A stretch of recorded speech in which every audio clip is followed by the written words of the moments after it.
ज्येष्ठ मास के व्रतों में व्रत अमावस्या का व्रत सबसे प्रभावी माना जाता है, जिसमें सौभाग्यवती स्त्रियां अपने पति की दीर्घायु और सभी प्रकार की सुख समृद्धि की कामना करती हैं।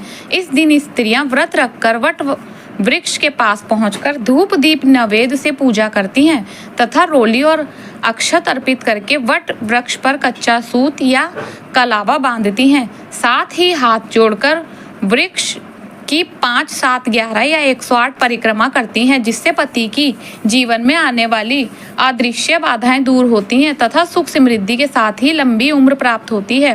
कहा जाता है कि वट वृक्ष के नीचे ही देवी सावित्री ने अपने पतिव्रता धर्म के प्रभाव से मृत पड़े अपने पति सत्यवान को पुनः जीवित किया था।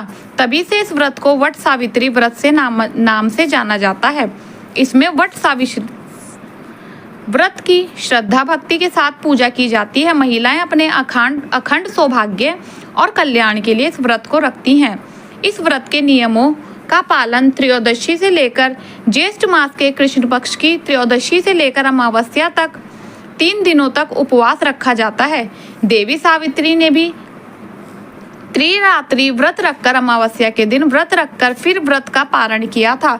जो भी महिलाएं इस व्रत को रखने में असमर्थ नहीं है, उन्हें भी आज के दिन सच्चे मन से पूजा करके वट वृक्ष की पूजा करके परिक्रमा करके व्रत की कथा का श्रवण करना चाहिए और अपनी समर्थ के अनुसार सुहाग की सामग्रियां या अन्य मौसमी फलों का दान आदि किसी योग्य सुहागन महिला को देना चाहिए। इस बार ज्येष्ठ अमावस्या 16 मई दिन शनिवार को सुबह 5:12 से शुरू होगी और अमावस्या की तिथि शनिवार की देर रात यानी 17 मई रविवार को 1:30 AM पर समाप्त होगी। शनिवार के दिन ही अमावस्या तिथि पूरा दिन रहेगी, इसलिए उदय तिथि के अनुसार 16 मई शनिवार को ही वट सावित्री का व्रत रहेगा और इस बार 13 वर्षों के बाद शनिवार के दिन अमावस्या पड़ रही है और इस दिन शनि जयंती भी है, इसलिए यह बहुत दुर्लभ संयोग है। और आज के दिन व्रत रखने से सच्चे मन से पूजा करने पर बहुत सारे कष्ट और बाधाओं से मुक्ति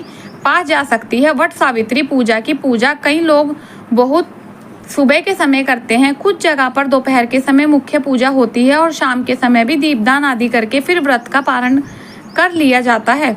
तो 16 मई शनिवार को सुबह 4:12 से 8:50 तक आप पूजा कर सकते हैं। शनिवार के दिन सौभाग्य योग सुबह 10:25 तक रहेगा। इसके बाद में शोभन योग पूरा दिन रहेगा और इस दिन राहु काल सुबह 9 बजे से 10:30 तक रहेगा। तो पूजा करते समय राहु काल का समय छोड़कर आप बाकी समय पूजा कर सकते हैं। ऐसे में दोपहर में आप सुबह 11:56 से लेकर दोपहर 12:49 के बीच में पूजा कर सकते हैं। शाम की पूजा शाम 7:04 से रात 8:08 तक कर सकते हैं और इस दिन अभिजीत मुहूर्त सुबह 11:56 से दोपहर 12:49 तक रहेगा और ब्रह्म मुहूर्त सुबह 4:12 से 5 बजे तक रहेगा, क्योंकि अमावस्या तिथि है साल भर की सबसे बड़ी अमावस्याओं में से एक है। क्योंकि इस दिन शनिदेव जी का जन्म हुआ था, इसलिए शनि जयंती के रूप में इस दिन को भी मनाया जाता है। तो ब्रह्म मुहूर्त में पवित्र नदी के जल में स्नान करके फिर पूजा पाठ की तैयारी करनी चाहिए और संकल्प लेकर व्रत प्रारंभ करना चाहिए। शाम के समय शनिदेव को नियमित सरसों के तेल का दीपक जलाकर सरसों के तेल का या फिर तिल आदि का दान भी योग्य व्यक्ति को करना चाहिए। वट सावित्री के व्रत में त्रयोदशी तिथि के दिन वट वृक्ष के पास पहुंचकर अपने अखंड सौभाग्य और पति की दीर्घायु तथा सुख समृद्धि के लिए संकल्प करना चाहिए। और अगर आप त्रिरात्रि व्रत कर रहे हैं तो त्रयोदशी के से ही व्रत प्रारंभ करना चाहिए। संकल्प करके आप 3 दिन तक व्रत करें। इस दिन 3 दिनों में आप एक समय फलाहार कर सकते हैं। सात्विक भोजन यदि चाहें तो केवल एक समय कर सकते हैं। कुछ लोग 3 दिन तक केवल फलाहार ही कर सकते हैं और जिनके लिए 3 दिन तक उपवास करना संभव ना हो तो यानी 3 दिन उपवास करके शक्ति ना हो तो फिर ज्येष्ठ मास की अमावस्या को सुबह से संकल्प लेकर आप उपवास प्रारंभ कर सकते हैं और प्रतिपदा तिथि को यानी अगले दिन के सुबह सूर्योदय के बाद व्रत का पारण कर सकते हैं।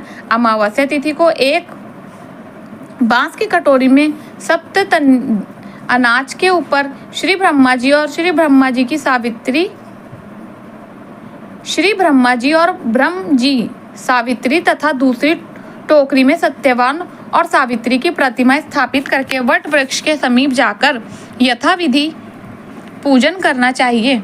इस दिन यमदेव का भी पूजन करना चाहिए। यमदेव की कृपा से अकाल मृत्यु का भय टल जाता है। पूजा के बाद स्त्रियां वट वृक्ष की पूजा करने के बाद परिक्रमा करती हैं। वट वृक्ष को जल से सींचती हैं और एक दिन पहले भिगोए हुए काले चने अर्पित करने के अलावा मीठे गुलगुले, पूरी या फिर मौसमी फल और मिठाइयों का भोग लगाती हैं। परिक्रमा करने के साथ साथ यथाशक्ति कलावा लपेटा जाता है। नमो वत्सले इस मंत्र के वट वृक्ष की परिक्रमा करनी चाहिए। आवेद्यम च सौभाग्यम देहित तवम मम श्वेते पुण्य आत्मत त्रोढ़ च सुखमय च घृण्यम नमुस्तुते। इस मंत्र से देवी सावित्री को अर्घ देना चाहिए और सुहाग की सामग्री अर्पित करके सुहाग भी लेना चाहिए। इस दिन चने के ऊपर रुपए रखकर बायने के रूप में अपनी सास को देकर आशीर्वाद लिया जाता है। सौभाग्य और पूजा सामग्री किस योग्य सुहागन ब्राह्मणी या फिर निर्धन सुहागन महिला को दिया जाता है। सिंदूर, दर्पण, मौली, काजल, महावर, मेहंदी, चूड़ी, माथे की बिंदी या साड़ी आदि या इसके अलावा जो भी वस्त्र आभूषण आप चाहें अपनी समर्थ के अनुसार फल मिठाई के साथ में बांस के टोकरी में रखकर दिया जाता है। आज के दिन बांस के पंखे से वट वृक्ष की हवा भी की जाती है। पूजा सामग्री के बाद वट वृक्ष के गले मिला जाता है और इसके बाद घर पर आकर पति की भी बांस के पंखे से हवा की जाती है। पति के चरण छूकर उन्हें तिलक लगाकर उनकी कलाई में कलावा बांधने के बाद में पति को प्रसाद दिया जाता है। परिवारजनों में प्रसाद बांटा जाता है। जब भी आप व्रत का पारण करती हैं तो कुछ जगह पर वैसे तो इस वट वृक्ष की कलियां तोड़कर उसमें से एक कली जो कोपली होती है उसे जल के साथ, पानी के साथ निकलकर व्रत का पारण कर लिया जाता है। कुछ लोग मीठे गुलगुले और जल ग्रहण कर व्रत का पारण करते हैं। इसके बाद ही अन्य सात्विक भोजन करते हैं। कुछ जगह पर इस व्रत में अमावस्या तिथि की रात को ही मीठा सात्विक भोजन या फलाहार कर लिया जाता है। तो आपके यहाँ पर जैसी भी मान्यता हो उसका आप पालन करें और अपने बड़े बुजुर्गों के पैर छूकर अखंड सौभाग्यवती होने का आशीर्वाद प्राप्त करें। यह थी आज की वीडियो। उम्मीद करती हूँ आपको वीडियो पसंद आया होगा। अगर वीडियो पसंद आए तो कमेंट बॉक्स में ओम नमो भगवते वासुदेवाय जरूर लिखें। राधे राधे।